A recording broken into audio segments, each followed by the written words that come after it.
Write each of 59 through 61 as a single summation or product. So this is the multiplication of two products, and we need to combine this into one single product. Now, the first thing I'm going to do is I'm going to write each product in expanded form, starting with the first parentheses. The index variable is k, and k varies from 1 to n, starting with 1.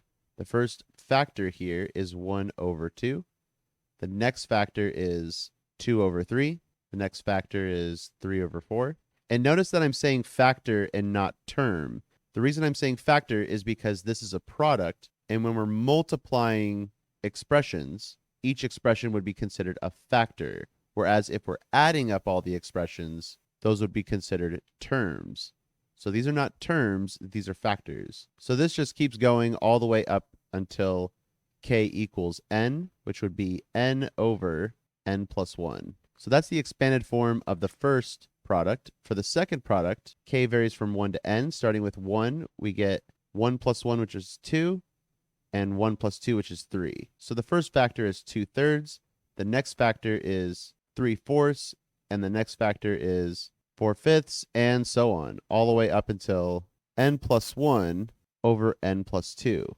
Now, the first thing I would notice is that this part of the expanded form from the first product is the same as this first chunk of the second product. So using the commutative property, we can just arrange these factors so that we have 2/3 squared times 3/4 squared times 4/5 squared, and so on.